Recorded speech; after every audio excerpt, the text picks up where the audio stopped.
오늘 우리에게 주신 하나님의 말씀은 누가복음 10장 25절에서 37절까지의 말씀입니다. 신약성경 110면에 있습니다. 누가복음 10장 25절에서 37절까지의 말씀을 봉독해 드립니다. 어떤 율법 교사가 일어나 예수를 시험하여 이르되 선생님, 내가 무엇을 하여야 영생을 얻으리이까? 예수께서 이르시되 율법에 무엇이라 기록되었으며 내가 어떻게 읽느냐? 대답하여 이르되 내 마음을 다하며 목숨을 다하며 힘을 다하며 뜻을 다하여 주 너의 하나님을 사랑하고 또한 내 이웃을 내 자신같이 사랑하라 하였나이다. 예수께서 이르시되 내 대답이 옳도다. 이를 행하라. 그러면 살리라 하시니 그 사람이 자기를 옳게 보이려고 예수께 여짜오되 그러면 내 이웃이 누구이니까? 예수께서 대답하여 이르시되 어떤 사람이 예루살렘에서 여리고로 내려가다가 강도를 만나매 강도들이 그 옷을 벗기고 때려 거의 죽은 것을 버리고 갔더라. 마침 한 제사장이 그 길로 내려가다가 그를 보고 피하여 지나가고 또 이와 같이 한 레위인도 그곳에 이르러 그를 보고 피하여 지나가되 어떤 사마리아 사람은 여행하는 중 거기 이르러 그를 보고 불쌍히 여겨 가까이 가서 기름과 포도주를 그 상처에 붓고 싸매고 자기 짐승에 태워 주막으로 데리고 가서 돌보아 주니라. 그 이튿날 그가 주막 주인에게 데나리온 둘을 내어주며 이르되 이 사람을 돌보아 주라. 비용이 더 들면 내가 돌아올 때에 갚으리라 하였으니 내 생각에는 이 세 사람 중에 누가 강도 만난 자의 이웃이 되겠느냐? 이르되 자비를 베푼 자니이다. 예수께서 이르시되 가서 너도 이와 같이 하라 하시니라. 담임 목사님 나오셔서 선한 사마리아인으로 살기라는 제목으로 하나님 말씀 선포하시겠습니다. 할렐루야. 우리 앞에 있는 분과 인사 나누시겠습니다. 사랑합니다. 축복합니다. 하나님은 당신과 늘 함께 하십니다. 아멘. 우리와 함께 하시는 하나님께서 오늘 이 시간 현장에서 또한 가정과 직장에서 영상 예배로 예배드리시는 모든 분들에게 세상이 줄 수 없는 오직 하나님만이 줄 수 있는 큰 은혜로 함께하여 주실 줄 믿습니다. 고맙습니다. 지난 한 주간 목회자로서 저는 조금 많이 힘든 한 주간을 보내었습니다. 왜냐하면 뜻밖의 전해오지에 온 소식이 참 마음을 무겁게 하였기 때문이지요.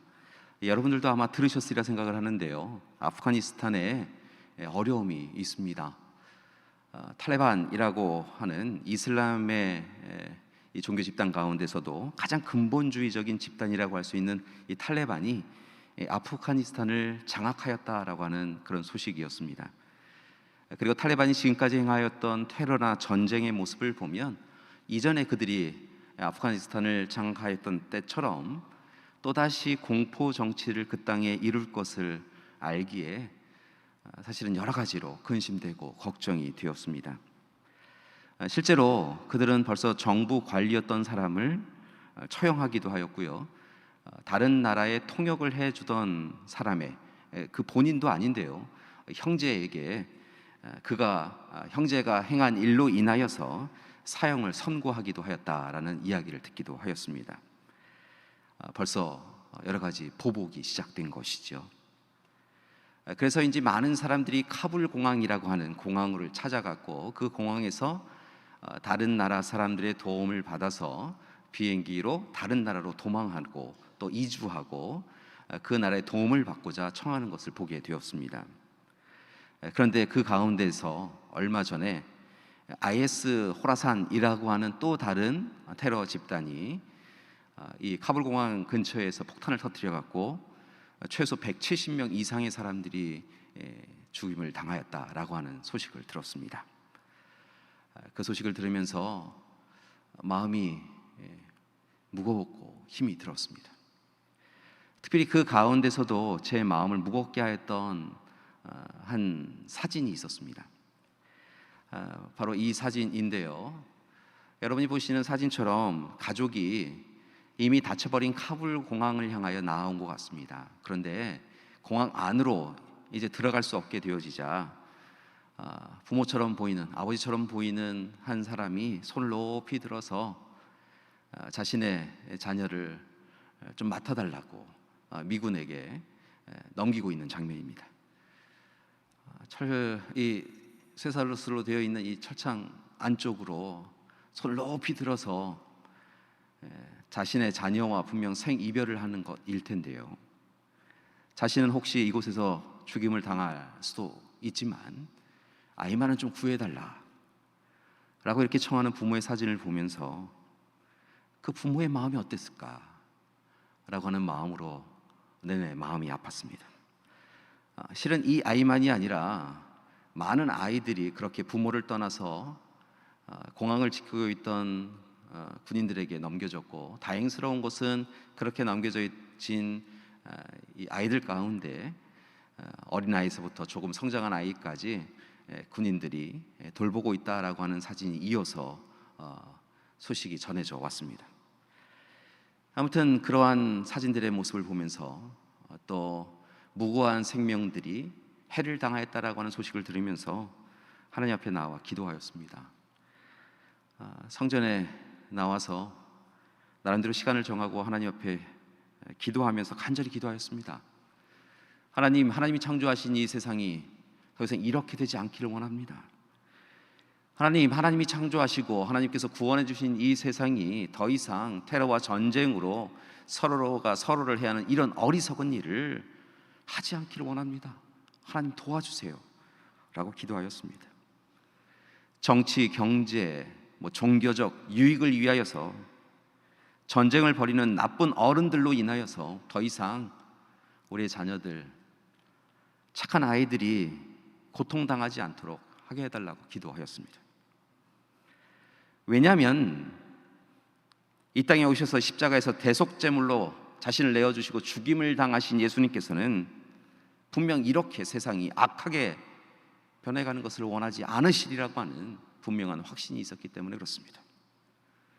서로가 의견이 다르다고, 서로의 유익에 차이가 있다고, 테러와 전쟁으로 생명을 해야 하는 일을 결코 하나님은 원하시지 않으실 거라고 하는 확신이 있었기 때문에 그렇습니다.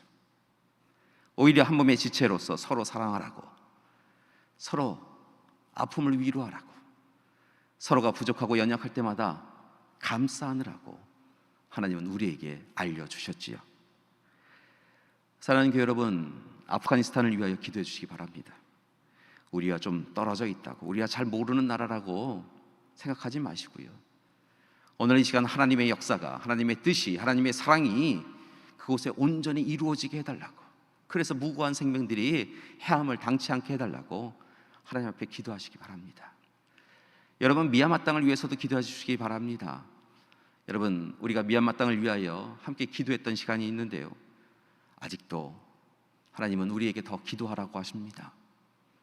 미얀마 땅을 위하여 여러분 기도하시기 바랍니다. 그리고 또한 부탁드립니다. 여전히 아프가니스탄이나 미얀마처럼 분열과 다툼이 일상화되어져서 생명을 해하는 일이 너무 당연한 일처럼 되어져 있는 나라들이 있는데요, 여러분 더 이상 그런 일이 되풀이지 않도록 기도하시기 바랍니다. 그리고 좀 더 깊이 들어가서 이번에는 우리의 삶의 현장을 위해서도 기도하기를 원합니다.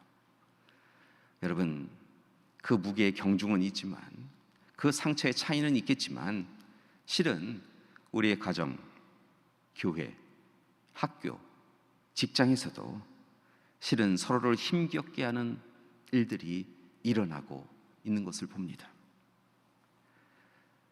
아프가니스탄이나 미얀마처럼 총을 들고 서로를 겨누고 해하는 일만이 아니라 실은 때로 우리의 언어가, 우리의 행실이 총처럼 사용되어져서 서로를 해하고 무너뜨리고 좌절시키는 때가 있다는 것입니다. 그것도 하나님이 세워주신 하나님 나라의 모델이라고 여겨지는 가정에서, 그리고 교회에서 그 일이 일어나고 있다는 것이지요. 사랑하는 교회 여러분, 오늘 시간 우리 모두를 위하여 기도하길 원합니다. 하나님의 창조 질서와 구원 질서에서 어긋나 있는 우리의 모습을 다시 돌려달라고, 회복시켜달라고, 오직 하나님만이 그 일을 하실 수 있다고 기도하는 우리가 되길 소망합니다. 그리고 이제 하나님께서 예수 그리스도를 통하여 우리에게 분명히 알려주신 대로 그 큰 계명, 우선되는 계명을 붙잡고 씨름하고 실천하는 우리가 되길 소망합니다.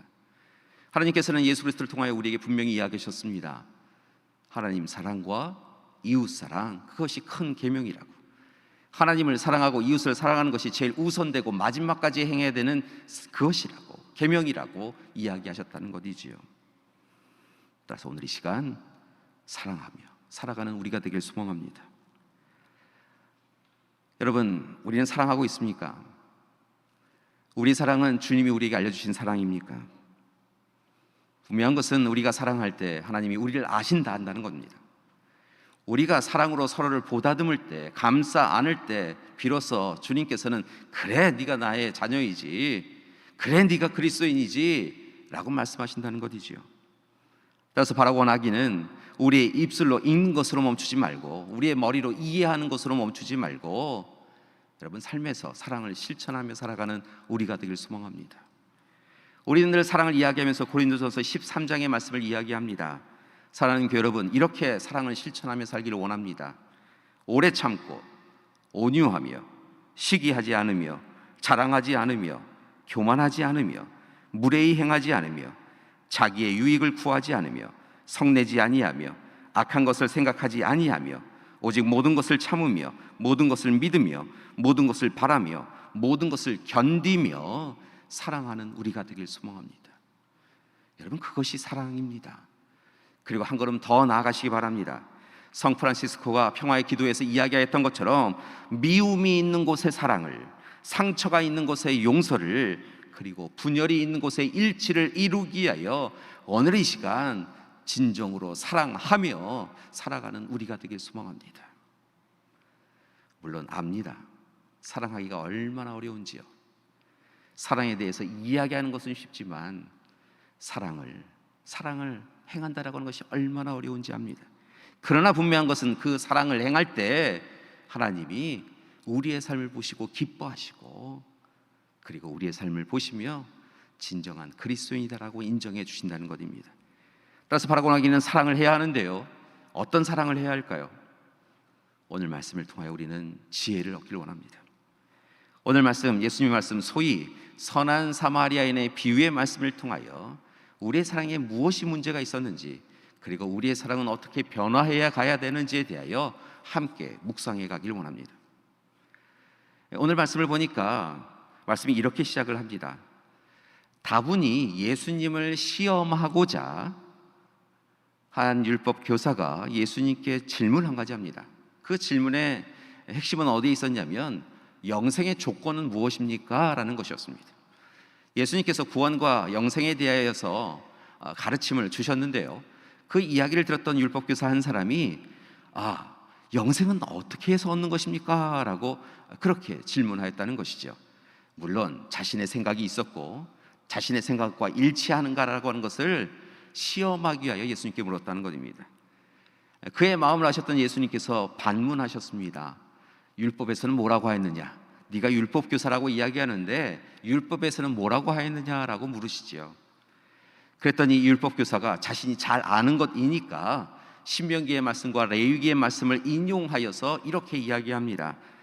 영생은요, 내 마음을 다하고 목숨을 다하며 힘을 다하여 하나님을 사랑하고 이웃을 자신과 같이 사랑하라 하였습니다 라고 답합니다. 이것이 그가 하는 답이었지요. 그리고 모든 사람이 인정하는 그런 영생에 이르는 좋은 길이었습니다. 그 이야기를 들으신 예수님께서 미소를 지으시며 그를 향하여 이야기하십니다. 옳다, 맞다, 네가 잘 말하였다. 그러니 이제 네가 말한 대로, 대답한 대로 나아가서 행하라, 살아라. 그러면 너가 영원한 생명을 누리게 되리라 라고 말씀하십니다. 우쭐해진 율법교사가 이번에는 한 걸음 더 나가서 자신을 더욱 의롭게 보이려고 질문을 추가했다는 것입니다. 그 질문은 이것이었습니다. 내 이웃이 누굽니까? 하나님을 사랑하고 이웃을 사랑하라 하셨는데, 그리고 그것이 옳다라고 인정해 주셨는데, 그렇다면 예수님, 내 이웃은 누구입니까? 라고 질문하였다는 것입니다. 물론 율법교사가 생각하는 이웃이 있었습니다. 그것은 율법을 잘 지키는 유대인이었습니다. 그를 사랑하라, 그러면 되었다 라고 생각하는 것이 율법 교사의 생각이었고, 그 이야기조차 인정해달라라고 예수님에게 청하였던 것이지요. 그런데 예수님께서 그를 빤히 쳐다보시고 특별한 이야기 하나를 해줄게 라고 이야기하며 선한 사마리아인의 비유를 전해주신 것입니다. 선한 사마리아인의 비유는 내용은 이렇습니다. 어떤 사람이 예루살렘에서 여리고로 내려가고 있었습니다. 예루살렘에서 여리고까지는 약 30km 정도 되어지는데요, 그 길이 별로 좋지 않습니다. 울퉁불퉁하고 급경사이고 그 길 자체가 좁습니다. 그리고 그 길 끝에는 갑자기 사람들이 훅 하고 튀어나올 수 있는 그런 자리가 있습니다. 분명한 것은 그런 자리마다 강도가 있어서 오래전부터 강도가 많이 출현하는 곳이 바로 이 예루살렘에서 여리고로 가는 길이었습니다. 그래서 실은 많은 사람들이 이 길을 홀로 걷지 않았습니다. 그런데 오늘 말씀을 보니까 이 어떤 사람이라고 지칭되어지는 이 유대인이 분주하였는지 아니면 부주의하였는지 그냥 그 길을 걷습니다. 그러다가 아니나 다를까 강도를 만났지요. 강도는 홀로 있는 그에게 찾아와서 그의 모든 것을 빼앗습니다. 옷마저 벗겨냅니다. 그리고 그를 때립니다. 그가 혹시 다른 사람에게 가서 요청을 하거나 혹 다른 데 가서 자신들이 행한 이 악함을 전할까 봐 아마 힘껏 때렸겠지요. 마침내 그는 쓰러집니다. 그리고 그 스스로는 아무것도 할 수 없는 지경에 이릅니다. 그리하였더니 옷벗김을 당하고 매질을 당한 그를 길가 한쪽편으로 던져놓았습니다. 다행스러운 것은 예수님의 비유 말씀을 보니까 그때에 그렇게 처참한 일이 일어난, 강도 만난 사람이 쓰러져 있는 그곳 현장에 하나님의 사람인 제사장과 레위인이 찾아오게 되었다는 것입니다. 얼마나 다행입니까? 늘 사랑을 이야기했고 하나님을 전한 사람이고 하나님의 뜻을 누구보다 잘 아는 사람들이니까 이 강도 만난 사람은 강도 만났다라고 하는 이 힘든 일이 있었지만 그나마 다행이다라고 생각을 하였을지 모르겠습니다. 어찌 보면 그때까지는 눈을 조금 들어서 아이고 제사장님이 지나가시는구나, 레위인이 지나가는구나, 이제 살았다라고 생각했을지 모르겠습니다. 그런데 하나님의 대표적인 일꾼인 제사장과 레위인이 그를 그냥 무시하고 지나갔다는 것입니다. 바쁘다는 핑계로, 그리고 혹 강도 만나서 피를 흘린 사람을 손으로 만졌다가는 정결법을 어긋나게 되어져서 자신이 감당해야 될 하나님의 일을 할 수 없을 거다라고 하는 생각을 가지고 그냥 도망하였다는 것이죠. 핑계를 대고 변명하며 그들은 강도 만난 사람을 돕지 아니하고 그냥 지나갔습니다. 그런데 이야기가 조금 이상하게 지나갑니다. 예수님께서 그 다음 한 사람이 지나가게 되었다라고 이야기하시는데 그는 바로 여행길에 올랐던 사마리아인이었습니다. 사마리아인이 지나가다 이 강도 만난 사람을 만났다는 것이지요. 그런데 이 강도 만난 사람은 유대인이고 그 길을 지나가는 사마리아인이 지나가는 사람은 사마리아인이다라고 하는 것이 사실은 이 강도 만난 사람에게는 결코 좋은 일이 아니었습니다. 왜냐하면 사마리아 사람들은 유대인들로부터 조롱과 멸시를 당하였기 때문에 그렇습니다. 그러니까 강도 만나 쓰러진 그 사람은 평상시에 다른 유대인들처럼 지금 여행길을 오고 가면서 자기를 발견했던 그 사마리아 사람들을 향하여 역시나 조롱과 멸시를 한 사람이었을 수 있다는 것입니다. 잘 아시다시피 사마리아는 이전의 역사 가운데 나라와 민족이 흔들렸을 때 다 이민족에 의하여서 소위 혼혈 정책이 이루어진 곳이었습니다. 사마리아 땅은 종교도 혼합주의가 이루어졌던 곳이죠. 그래야 하여서 순수 혈통이 지켜지지 아니하고 하나님을 향한 신앙이 흔들렸다라고 하는 이유로 유대인들은 사마리아 지역을, 사마리아 사람들을 경홀히 여겼고 조롱하였던 것이 일반적이었습니다. 성경의 말씀을 보고 다른 문헌을 보면요, 이 높은 지역 갈릴리 지역에서 예루살렘에 있는 지역으로 올 때도요, 이 사마리아 지역을 밟는 것을 편하게 생각하지 아니하여서요, 요단강을 건너서 이 사마리아 지역을 우회하여서 내려왔다라고 하는 그런 이야기도 있습니다. 그 정도로 친하지 않았습니다. 그러니까 그 정도로 서로를 반기하지 않았다는 것이지요. 그러니 오늘 이 시간 혹 강도 만난 사람이 눈을 들어서 역시 사마리아 사람이다 그러면 나는 이제 죽었구나, 아무 소용없구나 라고 생각했을 수 있다는 것입니다. 그런데 사마리아 사람이 이 강도 만난 유대인을 홀로 두고 떠나지 아니하고 그를 향하여 나아갔다는 것입니다. 자신이 가지고 있던 기름과 포도주, 그 당시에는 꽤 값어치가 있는 것이었는데요. 그리고 보통은 이것은 자신이 어딘가 이 몸에 불편함이 있을 때 사용하거나 아니면 자신의 여행 경비가 떨어졌을 때 그것을 팔아서 사용하기도 하였는데요. 그 기름과 포도주를 가지고 와서 이 강도 만난 사람의 상처에 붓고 싸매어 주었다는 것입니다. 자신의 소유물인 기름과 포도주, 어찌 보면 자신의 미래를 위하여 움켜잡고 있어야 될 것이었는데요, 타인의 현실의 아픔에 대하여서 외면하지 아니하고 그의 아픔을 보다듬어 주기 위하여 그는 과감하게 사용하였다는 것입니다. 여기서 끝난 게 아니었습니다. 이어서 그는 성경의 말씀을 보니까, 예수님의 비유의 말씀을 보니까 그를 오늘 이 시간 자신의 짐승에 태워서 주막까지 인도합니다. 그리고 주막에 함께 머물며 그를 치료하지요. 이튿날에는 그 주막 주인에게 부탁마저 합니다. 주막 주인에게 오늘 말씀을 보니까 2데나리온을 드렸다는 것입니다. 주었다는 것입니다.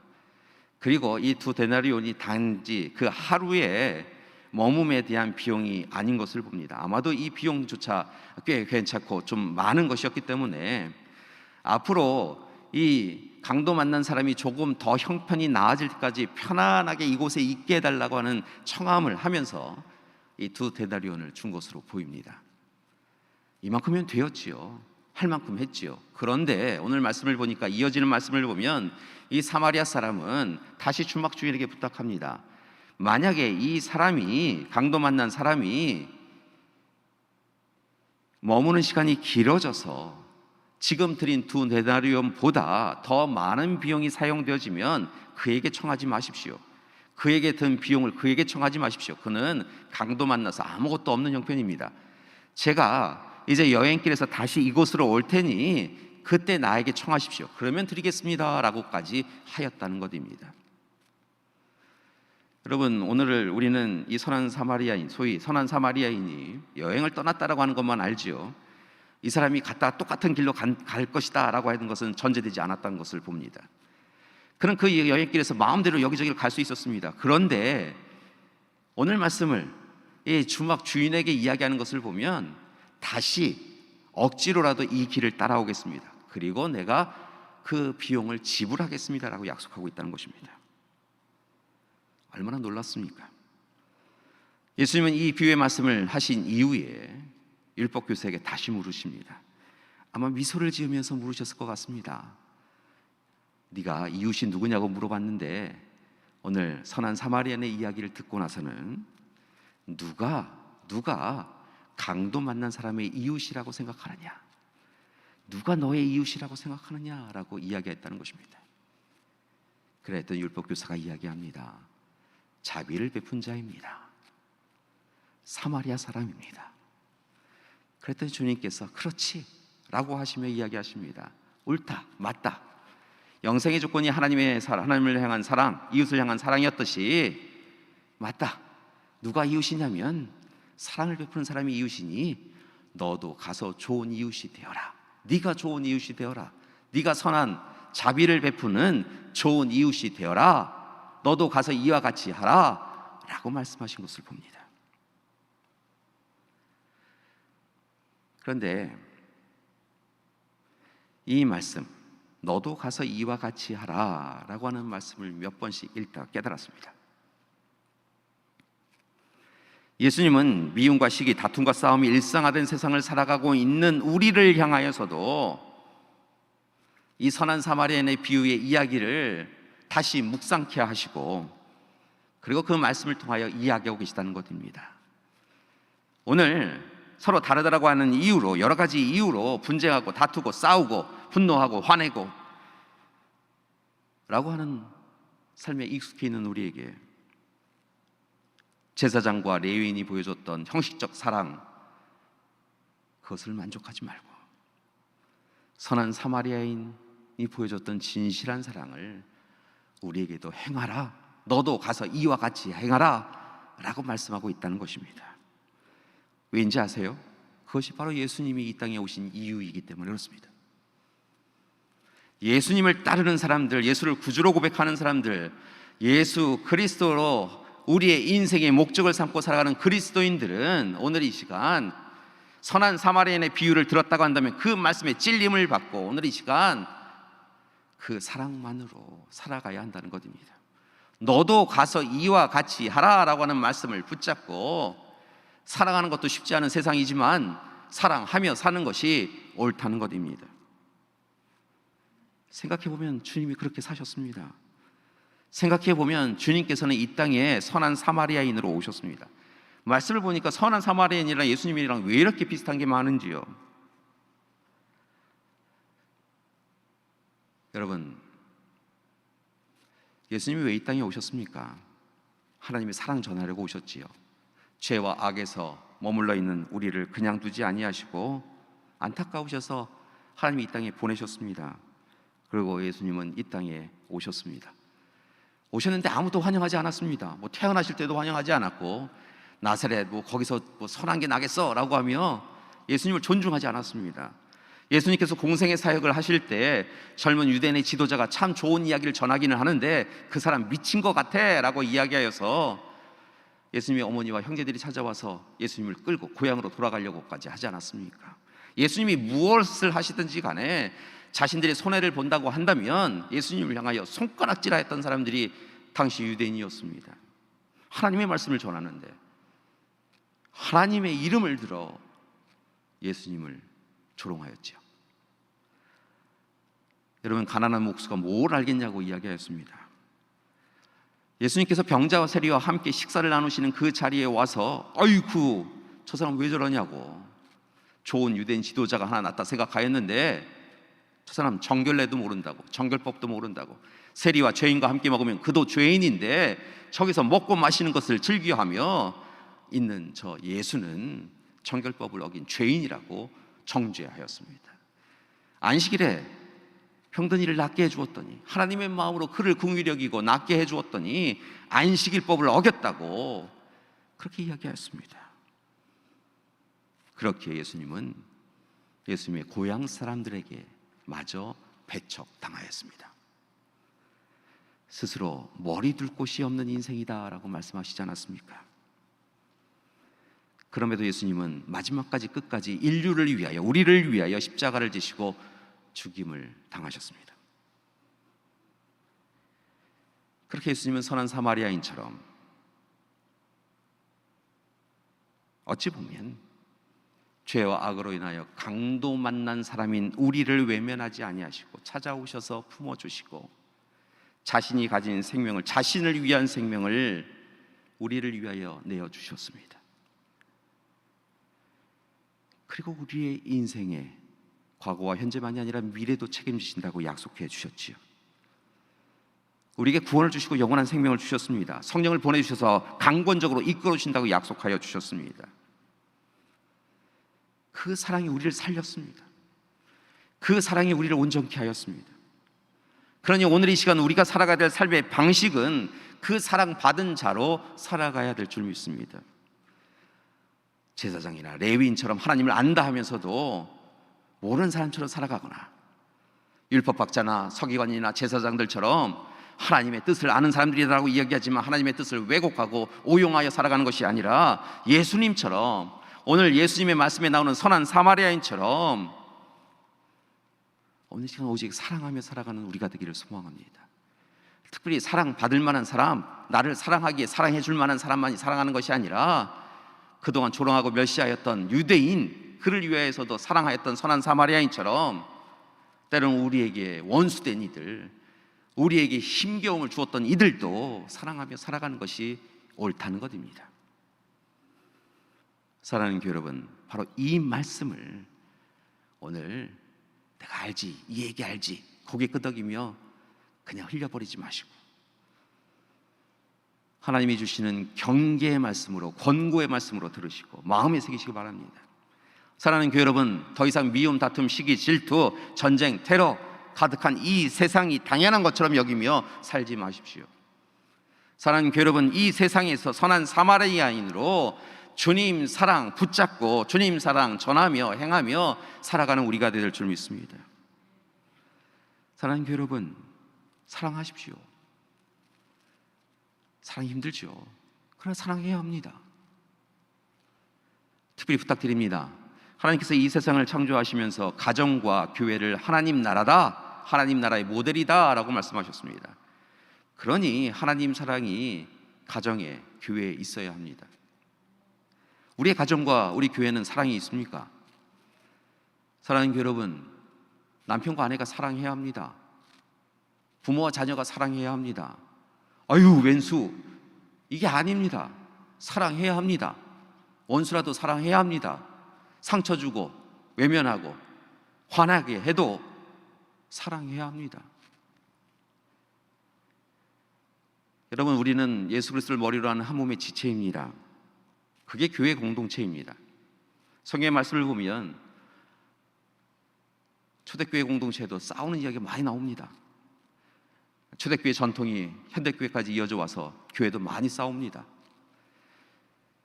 요즘 기독교 신문이나 기독교 뉴스나 때로는 총회 홈페이지에도 싸우는 이야기가 가득합니다. 나와 다른 것을 용납 못합니다. 대화와 타협이 아니라, 하나님의 뜻을 함께 찾아가는 것이 아니라, 하나님의 뜻은 사라지고 내 의견이 옳다 하면 서로 싸우는 것만 가득합니다. 그래서 교회가 하나님 나라가 아닙니다. 교회도 상처가 있고 교회도 아픔이 있고, 그래서 교회 오는 것이 별로 달갑지 않습니다. 우리의 자녀에게 교회 가서 위로받으라고, 교회 가서 응원받으라고, 교회에서 사랑 나누고 세상을 잘 이겨내며 살아가라고 이야기해야 되는데, 부모가 교회에서 싸우고 있는데 자녀에게 어떻게 교회에서 위로를 받으라고 이야기할 수 있겠습니까? 사랑하는 여러분, 사랑해야 합니다.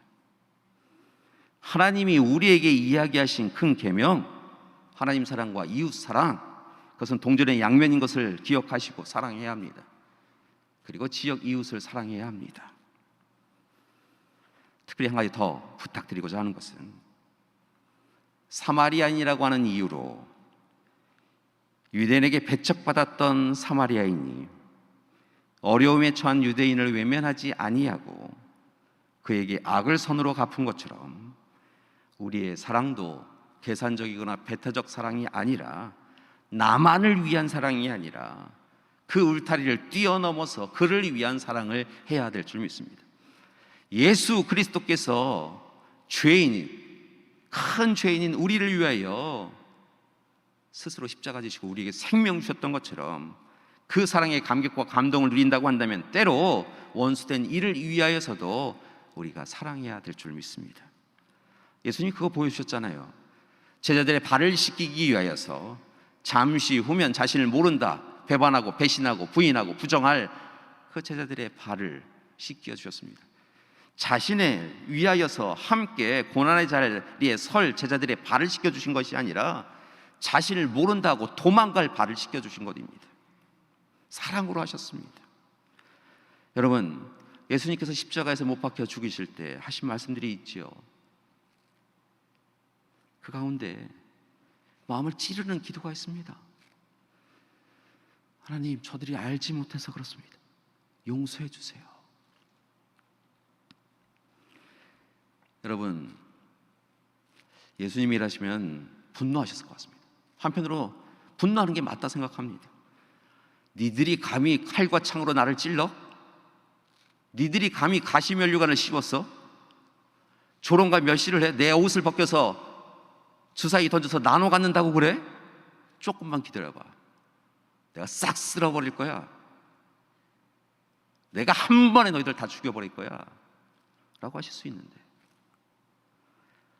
예수님은 하나님, 저들이 몰라서 그래요. 용서해 주세요. 기도했다는 것입니다. 사랑하는 여러분, 늘 말씀을 드리지만 같음은 감사요, 다름은 축복입니다. 그런데 축복으로 인하여서 다르다라고 하는 이유만으로 우리는 분쟁하고 다툽니다. 얼마나 어리석습니까? 바라보라기는 하나님이 우리로 하여금 같게 하셨다라고 하면 그것을 감사하시고요, 다르게 하셨다라고 하면 그 다름을 통하여 서로 합력하여 선을 이루라고, 더 좋은 세상을 이루라고 귀한 것을 상대방에게 주셨음을 고백하며 축복하며 화해와 협력, 일치와 화해를 이루어가는 우리가 되길 소망합니다. 그렇게 사랑하는 것이 옳습니다. 얼마 전에 2020년 도쿄올림픽이 끝났습니다. 세상은 2021년이 되었는데요, 공식 타이틀은 2020년 도쿄올림픽이더라고요. 도쿄올림픽에서 여자 창 던지기 경기가 있었는데요, 그 경기 가운데 폴란드의 마리아 안드레체크라고 하는 선수가 은메달을 땄습니다. 바로 이 여자분인데요, 은메달을 따고 얼마나 행복해하는지요, 얼마나 자랑스럽겠습니까? 그런데 어느 날 제가 접한 뉴스 가운데 이 여성인지는 처음에는 알지 못하였는데요, 자신이 딴 은메달을 경매에 붙였다라고 하는 소식이 전해왔습니다.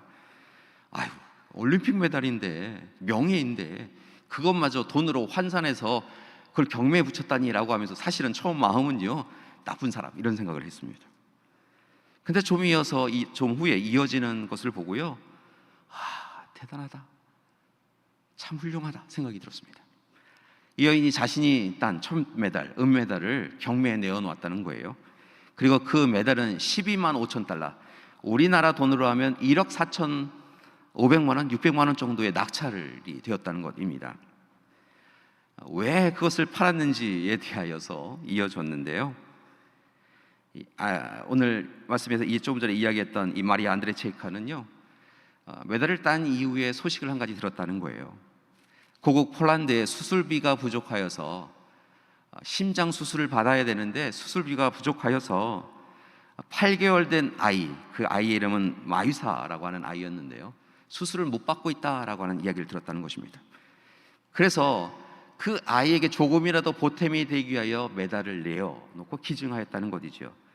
감사한 것은 그 모든 스토리를 안 이 폴란드의 또 한 기업가가 이렇게 과감하게 비용을 지불하고 그 비용을 이 마이사 어린 아이에게 전달했다는 것입니다. 수술비로 하도록 했다는 것이죠. 물론 수술비는 더 많이 들었다고 하는데요, 아무튼 그렇게 기증을 하였다는 겁니다. 그리고 메달은 다시 그녀에게 돌려주었다는 이야기도 있습니다. 이 모든 이야기 끝에 그녀가 자신의 메달을 기증하면서 했던 이야기가 있었습니다. 그녀는 이렇게 이야기했습니다. 메달은 단순히 하나의 물질이지만 누군가에게는 더 훌륭한 가치가 될 수 있습니다. 은메달이 옷장에서 먼지가 쌓이는 것보다 사람의 목숨을 살리는 데 사용되어지는 것이 더 가치가 있다고 생각하였습니다. 그녀가 이렇게 과감하게 주저함 없이 자신이 딴 은메달을 내어놓을 수 있는 데는 자신도 지난 시간에 어려움을 겪었고 그 어려움 가운데 사랑을 누렸기 때문이었습니다. 그녀는 2017년도에 어깨에 상처를 입었습니다. 그리고 그 이듬해인 2018년도에는 뼈에 종양이 생긴 것을, 뼈에 암이 생긴 것을 깨닫게 되어졌고 알게 되었고, 이로 인해서 선수 생명의 위기를 겪었습니다. 얼마나 힘들고 어려웠던 시기였는지요. 그런데 그 시간에 자신을 격려하고 함께하는 이들의 사랑을 누렸습니다. 그리고 물질보다 사랑이 중요한 것을 깨달았다는 것이지요. 그리고 사랑을 베풀 수 있을 때 주저함 없이 그녀 또한 사랑을 나눈 것입니다. 교회 여러분, 우리는 주님의 사랑으로 산 사람들입니다. 주님의 사랑으로 미래가 있는 사람들입니다. 주님의 사랑으로 우리는 다른 삶을 살고 있는 사람들입니다. 그러니 오늘 이 시간 우리에게 베풀어 주신 주님의 사랑 의지하여 이제 살아가기를 소망합니다. 주님이 선한 사마리아인의 비유를 통하여서 이야기하셨던 것처럼 아는 것으로, 머리에 인지한 것으로 멈추지 마시고 오늘 이 시간 그 사랑을 나아가 실천하며 살아가는 우리가 되기를 소망합니다. 가족 사랑하시고 교우 사랑하시고 이웃 사랑하며 살아가기를 소망합니다. 여러분, 사랑 이야기하지만 사랑 진짜 못하는 사람들이 그리스도인입니다. 사랑, 예수 그리스도의 사랑을 감격과 감동을 누리지만 예수님의 사랑은 전하지 못하며 살아가는 것이 우리의 현실입니다. 바라고 나기는 사랑으로 하나님의 인정을 받을 수 있는 우리가 되기를 소망합니다. 사랑 힘들지요. 그러나 주님 말씀하신 것처럼 오리 가자 하면 심리 가고, 가도 달라면 서고 죽어. 혹 내게 상처 준 이가 있어도 내가 그 상처 준 거에 대해서 분노하고 화내고 갚지 말고 오히려 그를 위하여 기도해서 하나님, 선하신 하나님께서 그의 마음을 돌이키게 해달라고 기도하며 살아가는 것, 사랑하며 살아가는 것이 우리가 마땅히 살아가야 될 삶인 줄 믿습니다. 사랑하는 여러분, 우리는 한 100년 정도 살지요. 한 100년 정도 사는데 나중에 우리가 하나님 앞에 섰을 때 이 100년의 시간들 동안에 미워하고 증오하고 시기하고 질투하고 다투고 교만하고 자만하여서 타인을 억눌렀던 시간과 타인을 사랑하고 격려하고 지지하고 후원해줬던 시간을 저울에 둔다고 한다면 우리의 삶은 어떨까요? 하나님 앞에 부끄럽지 않길 원합니다. 네가 진짜 사랑했구나, 사랑받고 사랑했구나 인정받을 수 있는 우리가 되길 소망합니다. 여러분, 사랑하기에도 시간은 부족합니다.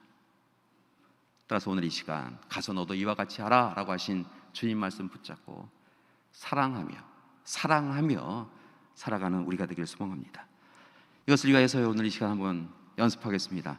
먼저 우리의 사랑은 우리의 사랑이 아니라 하나님이 주신 사랑이어야 되니까요, 하나님 사랑 여러분 잘 누려야 됩니다. 하나님 만나시고 하나님 사랑 날마다 누리세요. 여러분, 때로 우리 하나님 날 안 사랑하는 것 같아 라고 하는데 그거 거짓말이에요. 정확하게는 하나님은 여전히 우리를 사랑하시는데 우리가 사랑하지 않는 거예요. 내가 사랑하지 않으면서 하나님이 날 사랑하지 않는다, 거짓말하면 안 돼요. 오늘 이 시간 하나님 앞에 제대로 사랑하지 못하는 우리의 모습을 드러내고 고백하였으면 좋겠습니다. 두 손 모으시고요, 한번 고백하셨으면 좋겠어요. 하나님 사랑합니다. 하나님 사랑합니다. 하나님 사랑합니다.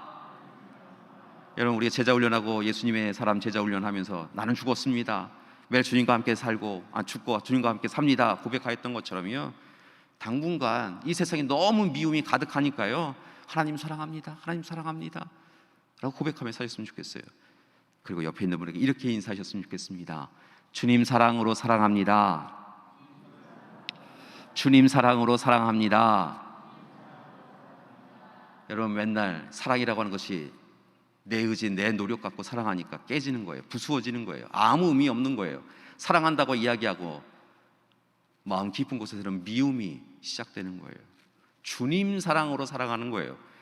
우리가 예배 시작 시간에 사랑합니다, 축복합니다 라고 하는 것은 내 마음, 내 뜻으로 사랑합니다라는 게 아니라 주님 사랑으로 사랑한다는 거예요.